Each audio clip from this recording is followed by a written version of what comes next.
tal? ¿Cómo están? Bienvenidos a una nueva sesión en este seminario sobre el mensaje de 1888 en español. En nuestro estudio anterior vimos la historia del libro de E. J. Waggoner. En esta ocasión vamos a tomar los argumentos bíblicos para poder presentar los conceptos de la verdad acerca de los pactos. Y por eso he titulado esta sesión El defectuoso pacto de piedra. El ministerio de la muerte. Cuando hablamos acerca de este tema, acerca de los pactos, debemos considerar la terminología. Y yo les digo esto por mi propia experiencia. Cuando yo trataba de estudiar este tema, no podía comprender realmente qué quería decir la Biblia con respecto a los pactos. ¿Por qué? Porque a veces nos confundimos con la terminología. Así que vamos a repasar brevemente la terminología que utiliza la palabra de Dios para enseñarnos acerca de los pactos. Y es que utiliza tres frases o tres términos: pacto eterno, antiguo pacto y nuevo pacto. ¿Qué significa pacto eterno? Bueno, el pacto eterno es el pacto o el convenio que el Padre y el Hijo hicieron antes de la fundación del mundo, antes de la caída, obviamente, del hombre. Es el diseño del plan de la redención, en otras palabras, en la que Cristo tomaría un cuerpo humano en carne pecaminosa y vencería el pecado en esa carne. Después de su resurrección, recibió un cuerpo glorificado, pero ese cuerpo lo va a mantener por todas las edades de la eternidad. Nuestro Salvador se hizo hombre. Incluye estas cosas y muchas cosas más. Ahora, el otro término es antiguo pacto. ¿Qué significa antiguo pacto? En realidad, el antiguo pacto tiene su origen en Satanás. Y yo lo llamo, personalmente, que ese es un pacto intruso, el pacto de la soberbia. Se lo presentó a Adán y a Eva en el huerto del Edén, cayeron, y después se ve manifestado en la vida de Caín. Y así sucesivamente, hasta llegar hasta ti y a mí. Y no nos damos cuenta de que seguramente estamos viviendo bajo este pacto antiguo. Ahora, el otro término, o el otro nombre es nuevo pacto. ¿Será que Dios inventó en el camino un nuevo pacto? ¿Eso significa? No. Realmente el nuevo pacto es el pacto eterno, es el mismo. ¿Pero por qué se le llama nuevo? Por la sencilla razón de que nosotros estamos en una experiencia del antiguo pacto y Dios nos quiere mostrar, nos quiere conducir a su pacto eterno y lo llama un nuevo pacto. Ese es el sentido. Bien, vamos a continuar nuestro estudio leyendo lo que nos dice Hebreos capítulo 8, versículos 6 y 7. En realidad, Hebreos capítulo 8 es un capítulo rico en cuanto al tema de los pactos, pero solamente vamos a leer el versículo 6 y 7. Pero ahora, tanto mejor ministerio es el suyo, cuanto es mediador de un mejor pacto, establecido sobre mejores promesas, porque si aquel primero hubiese sido sin defecto, ciertamente no se hubiera procurado lugar para el segundo. ¿Qué es lo que nos está diciendo aquí? Hay dos cosas que quiero resaltar en estos textos. Número 1, se presentan los dos pactos. ¿Cuál? El pacto eterno o nuevo pacto y el pacto antiguo. Una característica específica del pacto eterno es que Cristo es mediador de eso. Otra palabra, Cristo es el puente. En realidad, Cristo es el pacto eterno. En eso se resume el pacto eterno. Cristo es el pacto eterno. Ahora, nos dice aquí la Escritura que el antiguo pacto, lo llama primer pacto también, es con defecto, pues el pacto del cual Cristo es mediador es sin defecto. ¿Qué significa? Que el pacto del cual Cristo es mediador está basado en mejores promesas. ¿Qué significa eso? Es sencillo de entender. Las promesas son de Dios, y lo que Dios promete, lo que Dios habla, lo cumple. El antiguo pacto está basado en la promesa del hombre. El hombre jamás va a cumplir su promesa, por más esfuerzo que le ponga a su interés por cumplir, jamás lo va a cumplir. Y Dios, en realidad, Dios quiere desechar de nosotros el antiguo pacto. Ahora, ese antiguo pacto también tiene una característica peculiar. Leamos lo que nos dice. 2 Corintios capítulo 3, versículo 14. Pero el entendimiento de ellos se embotó, porque hasta el día de hoy, cuando leen el antiguo pacto, les queda el mismo velo en descubierto, el cual por Cristo es quitado. 2 Corintios 3:14. Ahora, sigamos leyendo el siguiente texto. 2 Corintios capítulo 4, versículo 3 y 4. Nos ayuda a comprender lo que acabamos de leer. Dice, pero si nuestro evangelio está aún encubierto, entre los que se pierden está encubierto, en los cuales el Dios de este siglo cegó el entendimiento de los incrédulos, para que no les resplandezca la luz del evangelio, de la gloria de Cristo, el cual es la imagen de Dios. Si recordamos la historia en el monte Sinaí, cuando Dios le dio las tablas de la ley, cuando Moisés venía descendiendo del monte, ¿qué fue lo que vieron los israelitas que estaban debajo del monte?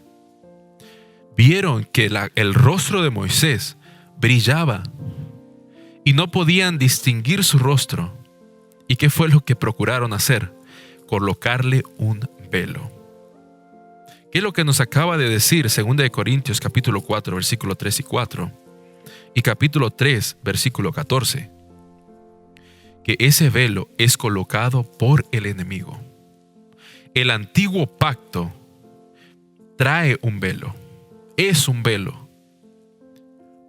¿Para qué un velo? ¿Para qué sirve un velo? Para cubrir. ¿Cubrir qué? No podían ver el rostro de Moisés, porque el rostro de Moisés irradiaba ¿qué? Luz, la gloria de Dios. En otras palabras, el antiguo pacto es un velo que no te deja ver realmente quién es Dios. El verdadero evangelio no lo puedes ver. Tú no puedes colocarlo como un filtro para poder ver el evangelio, porque eso lo colocó el enemigo para entenebrecer nuestro entendimiento. En otras palabras, no tenemos discernimiento de poder comprender el carácter de Dios. Y un ejemplo de esto es cuando en el santuario se hacían sacrificios. Uno piensa y dice, bueno, ¿por qué tanto sacrificio? ¿Será que Dios deseaba, que Dios necesita el derramamiento de la sangre de los animales para sentirse satisfecho? No. Así como a ti y a mí nos duele que un animal esté sufriendo o su sangre sea derramada, así Dios también le duele que un animal sea sacrificado. Y cuánto más esos corderos que representaban a su Hijo Cristo Jesús. Pensamos que Dios es un Dios furioso, con un ceño fruncido. ¿Por qué? Porque lo estamos viendo desde un filtro equivocado. Lo estamos viendo detrás del velo del antiguo pacto. Una característica más de este antiguo pacto. Hebreos 8:13. Al decir nuevo pacto, ha dado por viejo al primero, y lo que se da por viejo y se envejece está próximo a desaparecer. ¿Qué significa esto? Es sencillo de entender. El pacto eterno hace que ese pacto que el hombre hace llegue a quedar atrás. Quede atrás en nuestra experiencia. ¿Por qué? Porque el fin del antiguo pacto es para muerte. Va a desaparecer, no sirve para nada esa forma de pensar o ese estilo de pensar acerca del evangelio, del carácter de Dios. No sirve. ¿Por qué? Porque no es de origen divino. El único pacto, repito, el único pacto eterno es precisamente ese, el pacto eterno. El pacto humano no sirve para nada, perecerá junto con el hombre. Ahora, leamos el siguiente texto, 2 Corintios 3:7. Y aquí lo llama de diferente manera a este pacto antiguo. Y lo llama el ministerio de muerte. Y si el ministerio de muerte, grabado con letras en piedra, fue con gloria, tanto que los hijos de Israel no pudieron fijar la vista en el rostro de Moisés, a causa de la gloria de su rostro, la cual había de perecer.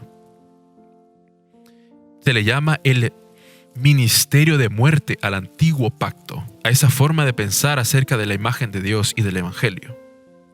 Esa es mi forma de pensar, es como si tú fueras enfermero o enfermera y se te indicara que le coloques a un paciente que está sufriendo de dolor, le colocaras una inyección, un analgésico, para poder calmar su dolor.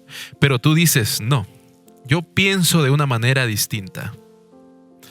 Y en lugar de tomar una ámpula para calmarle el dolor, usted toma un cloruro de potasio y se lo inyecta. Inyección letal. Usted está matando al paciente, a la persona. Así funciona el antiguo pacto. Cuando tú prometes, tú estás ministrándote muerte. Y no es una muerte que va poco a poco. Es una muerte instantánea. La Biblia lo llama muertos en delitos y pecados. O sea, vivir bajo el antiguo pacto, ese pacto que tiene velo, que no tiene origen divino, es vivir en muerte. Es estar muerto en delitos y pecados. Gálatas capítulo 3, versículo 21. Nos dice algo maravilloso. En realidad los invito para que ustedes vean el contexto de Gálatas 3. Habla acerca de la ley moral, de los 10 mandamientos. Ahora, yo quiero hacer una aclaración aquí. En el texto anterior dice el ministerio de muerte, el pacto antiguo, grabado con letras en piedra. Inmediatamente comienza a rechinarnos algo en la mente. Que estoy enseñando dispensacionalismo. Pero no es así, yo no estoy enseñando dispensacionalismo. Al contrario, estoy tratando de colocar la ley en el lugar que le corresponde. El dispensacionalismo enseña que Dios cambia, que Dios se inventa en el camino una forma distinta de salvar. Antes de que Cristo venga, la gente se salvaba por sus obras o por obediencia a la ley. Y que después de que Cristo vino, ahora tú no tienes nada que hacer. Cristo lo hizo todo. No tienes que observar la ley. No sirve. No tienes que observarla. Se van al otro extremo. La gracia barata. Pero Dios dice que aquella oración que se eleva haciendo oído sordo a su ley es una abominación. Ahora, Dios no se inventó una forma distinta de salvar. Dios salva de una sola manera a todos. Dice Gálatas 3:21. Luego, ¿la ley es contraria a las promesas de Dios? En ninguna manera, porque si la ley dada pudiera vivificar, la justicia fuera verdaderamente por la ley. Lo voy a volver a leer. Luego, ¿la ley es contraria a las promesas de Dios? En ninguna manera, porque si la ley dada pudiera vivificar, la justicia fuera verdaderamente por la ley. La ley sí es el pacto, sí está en el pacto eterno, pero la ley grabada en tablas de piedra, eso es el pacto antiguo. ¿Por qué? Porque si la ley, la letra está escrita en piedras, no está escrita ¿dónde? En nuestra mente y corazón. La ley escrita en nuestra mente y corazón, que es porque Cristo mora en mí. Ese es el pacto eterno, ese es el propósito de Dios para nosotros, que su ley, que su obediencia, que su justicia esté en nosotros por medio de Cristo. Pero si tú prometes a Dios decir, Señor, dame una piedra, dame esas piedras donde está escrito tu ley, yo voy a hacer el esfuerzo por obedecerla.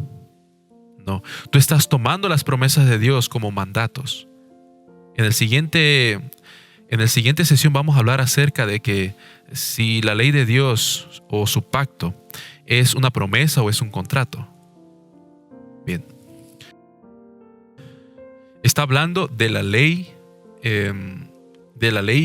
escrita en tablas de piedra. Dice que esa ley no puede vivificar, es decir, no trae vida. La ley escrita en tablas de piedra o escrita en la pared, fuera de ti, no puede vivificar. Para poder vivificar necesita que esa ley esté en el corazón. Y la única manera en que esa ley está en el corazón, la única manera es que Cristo esté en nuestro corazón, que Cristo esté personalmente en nosotros. Entonces la ley está escrita en nosotros. Eso es lo que Dios deseaba con su pueblo en el desierto. Jeremías capítulo 31, versículo 31 y 32 dice: He aquí que vienen días, dice Jehová, en los cuales haré nuevo pacto con la casa de Israel y con la casa de Judá, no como el pacto que hice con sus padres el día que tomé su mano para sacarlos de la tierra de Egipto, porque ellos invalidaron mi pacto, aunque fui yo un marido para ellos, dice Jehová. ¿Qué nos está diciendo estos textos? Que cuando Jehová sacó a los israelitas de Egipto, los sacó como un marido rescata a su esposa de esclavitud. ¿De qué manera? Con mano fuerte. La tomó de su mano, la sacó. Ahora él se acerca a ella con amor y le dice: mira, yo quiero hacer un pacto contigo.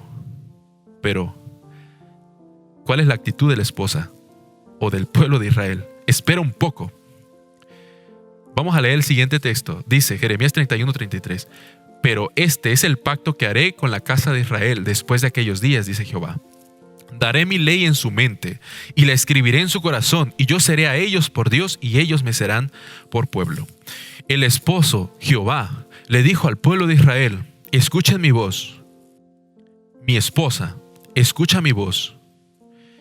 Yo quiero hacer un pacto contigo.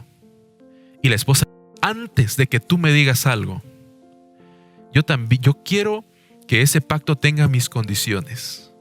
Un esposo, obviamente, desea que su esposa lo ame desde adentro, pero esta esposa quiso amar a Jehová desde afuera. Una esposa que hace todo bien por fuera, pero lo hace simplemente porque es un compromiso. Ella le dijo: dime todo lo que tú quieras que haga y lo voy a hacer. Dice Éxodo capítulo 19, versículo 4 y 5. En esto consiste el pacto de Dios que quería hacer con su esposa o con Israel cuando la sacó de Egipto. Dice: vosotros visteis lo que hice a los egipcios y cómo os tomé sobre alas de águila y os he traído a mí. Ahora pues, si dieres oído, atención a esta palabra, mucha atención, si dieres oído a mi voz y guardareis mi pacto, vosotros seréis mi especial tesoro sobre todos los pueblos, porque mía es toda la tierra. Dos palabras aquí. Cuando Dios dice: si dieres oído, la palabra en hebreo es Shema. ¿Qué significa? Significa pon atención. Dulcemente, ponme atención. Escúchame, esposa, lo que yo te quiero decir. Ese es el sentido. Y cuando dice: y guardares mi pacto, es la palabra griega shamar, que significa guardar, cercar, proteger, cuidar. No obedecer. Dios no le pidió al pueblo de Israel que obedeciera su pacto, simplemente que pusiese atención dulcemente a lo que él estaba diciendo y que guardara, atesorara en su corazón las palabras que él estaba diciendo. ¿Por qué? Porque él iba a hablar no mandatos, sino promesas. Y Dios deseaba que ellos lo recibiesen en su corazón y que los amara como una esposa desde adentro ama a su esposo. Hace las cosas, todas las cosas, le da de comer, le lava su ropa, todas las cosas, pero por amor desde adentro. Ese es el sentido. Ahora, guardar, shamar, no es obedecer. Aquí vamos a poner un ejemplo. Génesis 2:15. Dice: tomó pues Jehová Dios al hombre y lo puso en el huerto de Edén para que lo labrase y lo guardase. Otra vez la palabra shamar. Para que lo librase y lo guardase. No dice para que lo obedeciera. El huerto no habla, el huerto no da mandato. Al contrario, Adán y Eva tenían autoridad sobre el huerto y sobre todas las cosas que había en él. ¿Cuál es el sentido? proteger, cuidar el huerto. Y es justamente lo que Dios les estaba diciendo al pueblo de Israel. Escuchen, pongan atención a mi voz,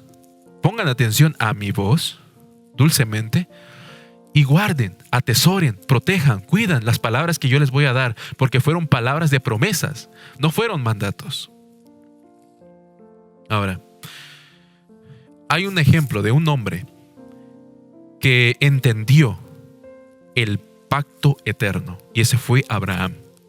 En la siguiente sesión hablaremos la otra parte de Abraham, cuando él no entendía el pacto eterno y se mezcló con el pacto antiguo. Y hubo un tiempo en que estuvo conviviendo con los dos pactos. Bien, dice Génesis 26:5, por cuanto oyó, otra vez la palabra Shema, oyó Abraham mi voz, Shema, y guardó, Shamar, protegió, cuidó, atesoró mi precepto, mis mandamientos, mis estatutos y mis leyes. A Abraham no le tocaba obedecer los mandatos, los mandamientos, sino atesorar. ¿Y quién iba a hacer que esos mandamientos fuesen una realidad en Abraham? No Abraham, porque si fuera Abraham, estaría haciéndolo con el antiguo pacto, o estaría viviendo en el antiguo pacto. Era Dios el que iba a hacer las obras en Abraham. Ahora, la pregunta es, ¿cuándo o cómo sucedió que esa esposa, que el pueblo de Israel le dijo no a tu pacto, Dios, tu pacto eterno, no lo queremos? Queremos nosotros colocar nuestras condiciones para ti. ¿Cuál era el problema? En Éxodo capítulo 19, versículo 8 y en Éxodo capítulo 24, versículo 3 y 4, vemos cuál era el problema. Ellos inauguraron, fundaron su antiguo pacto en ese momento. La esposa le dijo, no queremos escuchar tu voz, no queremos tus palabras, escúchanos a nosotros. Di lo que tú quieras y escucha lo que nosotros tenemos que prometerte. Dice, todo lo que Jehová ha dicho, haremos. Haremos todas las cosas que Jehová ha dicho y obedeceremos. Haremos todas las palabras que Jehová ha dicho. ¿Y qué tiene de malo prometer? ¿Prometer es bueno? La palabra de Dios dice que cuando tú le prometas algo a Dios, inmediatamente cúmplelo. Porque Dios no te va a tomar como inocente si no cumples tu palabra. Pero también la Biblia dice, si no prometes, no hay pecado en ti, pero es mejor no prometer, no decirle, Señor, yo te prometo que te voy a obedecer. No tiene sentido. Simplemente escucha la palabra de Dios, guarda sus palabras, sus mandamientos, o sea, atesóralos, créelos y Él hará la obra, simplemente. Ahora, leamos esta cita de Patriarcas y Profetas, página 341 y 342. Dice, los israelitas no percibían la pecaminosidad de su propio corazón y no comprendían que sin Cristo les era imposible guardar la ley de Dios. Ellos decían, no por Cristo, sino por que nosotros lo vamos a hacer, nosotros nos vamos a hacer santos, nosotros te vamos a obedecer. Pero ellos no querían comprender que fuera de Cristo ellos no podían hacer nada. Sigamos leyendo. Y con excesiva premura, concertaron su pacto con Dios. Su pacto con Dios. La esposa diciéndole, calla tú y escúchame.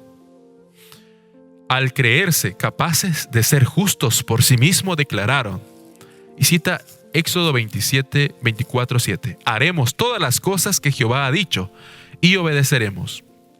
Habían presenciado la grandiosa majestad de la proclamación de la ley.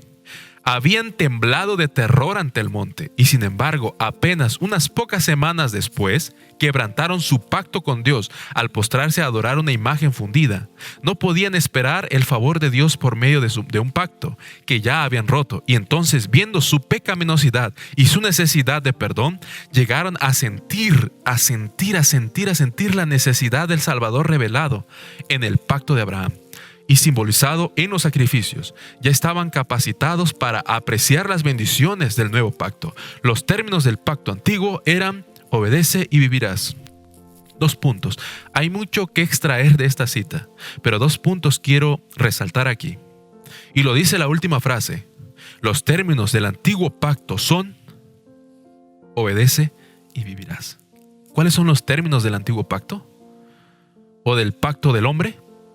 Obedece y vivirás. O sea, obedezco y vivo. Obedezco y vivo. Y a veces pensamos que en eso consiste. Ahora, el otro punto que quiero resaltar es que cuando le colocaron delante de Dios la propuesta de su pacto, Dios le dijo: ok, está bien, acepto lo que ustedes me quieren proponer. ¿Con qué propósito Dios aceptó su pacto? Con un propósito maravilloso. Ellos se dieron cuenta inmediatamente, unos pocos días después de que prometieron guardar su ley, que no podían guardarlo. Inmediatamente la ley dice: no tendrás dioses ajenos delante de mí. Y ellos dijeron: sí, vamos a obedecer. 3 días después estaban adorando un becerro de oro. ¿Por qué Dios aceptó que el hombre le propusiera el antiguo pacto? Vamos a leer lo que nos dice Gálatas 5:3. De Cristo os desligasteis, los que por la ley os justificáis, de la gracia habéis caído. Cuando nosotros nos desligamos del pacto eterno de Dios y procuramos nuestra obediencia delante de Él, nuestros trapos de inmundicia, según Isaías, hemos caído de la gracia. Hemos caído de la gracia.